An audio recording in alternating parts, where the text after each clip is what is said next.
Valverde a reçu une grosse offre d'Arabie. Bombe, le feuilleton Zidane est relancé par Mbappé. Extraordinaire. Le père de Rodrigo s'en prend à Messi. Pourquoi le Real Madrid cherche vraiment à signer Timo Werner?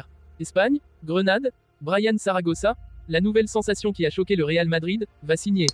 Avant de commencer, si c'est la première fois que tu passes ici, je t'invite donc à t'abonner, c'est gratuit, ça prend 2 secondes et ça fait plaisir. Merci beaucoup à toi. Dans une interview accordée à 365 Scores, Martin Campaña, coéquipier de Valverde en sélection, révèle que l'Uruguayen a reçu une énorme offre cette année. Aux yeux du Real Madrid, Federico Valverde est un élément fondamental du projet stratégique mis en place et rejette toute approche d'autres clubs. Ancelotti est sur la même longueur d'onde que ses dirigeants, puisque l'Italien oublie rarement l'Uruguayen à l'heure de faire ses ondes. Seul Rudiger, 1390 minutes, dépasse les 1312 minutes, accumulées par Fed. Un but et 3 passes décisives pour un joueur qui a participé à toutes les rencontres cette saison, 17 matchs, et en a débuté 15. Ce qui n'empêche pas la Ligue saoudienne de lorgner sur le milieu de terrain dans le cadre de sa recherche de nouvelles stars. Cet été, l'Arabie saoudite a pris Karim Benzema et a fait une offre énorme pour Luka Modric. Mais le Français et le Croate n'ont pas été les seuls Madrilènes à susciter l'intérêt des Saoudiens. Fed Valverde a eu une proposition très importante cette année et l'a rejetée parce qu'il ne veut que jouer pour le Real Madrid, a ainsi révélé Martin Campaña, lors d'un entretien pour 365 Scores.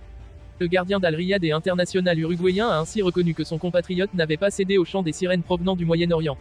Tout comme le Real Madrid n'imagine son avenir qu'avec l'homme de Montevideo. Il y a des joueurs comme Darwin Núñez qui aimeraient venir ici à l'avenir. Évidemment, aujourd'hui, ils sont à un autre stade, comme d'autres cibles, a ajouté Campaña. Ce qui est sûr, c'est que Federico Valverde ne figure plus sur cette liste.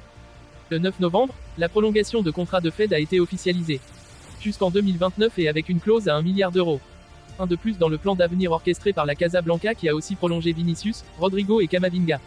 La colonne vertébrale du Real Madrid est engagée pour de nombreuses années, avec les arrivées d'Aurélien Tchouaméni et de Jude Bellingham, débarqués après coup. L'Arabie Saoudite et ses fonds illimités sont prévenus. La dernière opposition entre le Brésil et l'Argentine a été très tendue, que ce soit sur le terrain ou en dehors.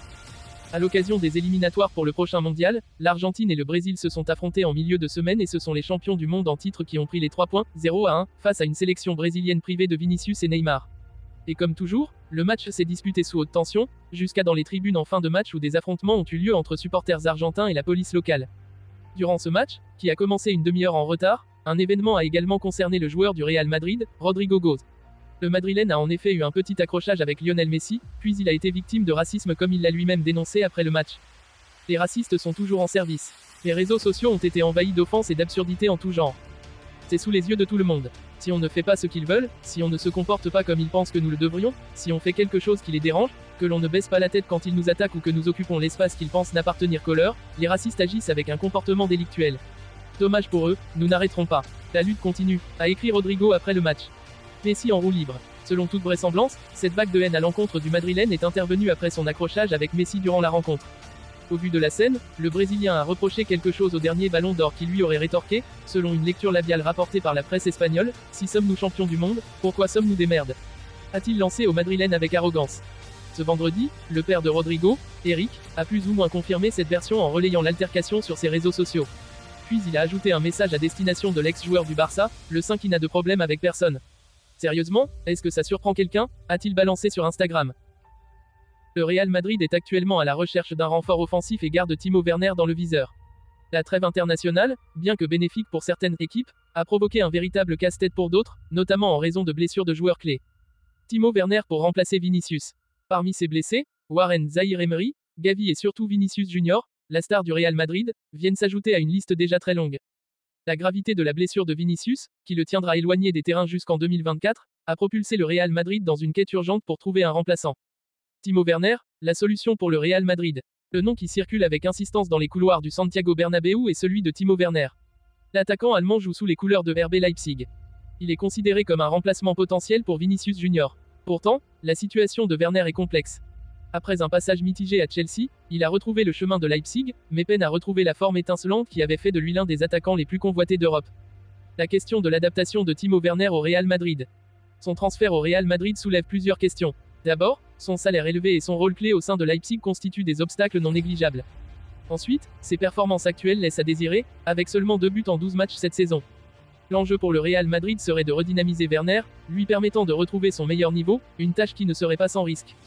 Au-delà de l'intérêt pour Werner, cette situation met en lumière le problème plus large du calendrier surchargé et de la gestion de l'effectif.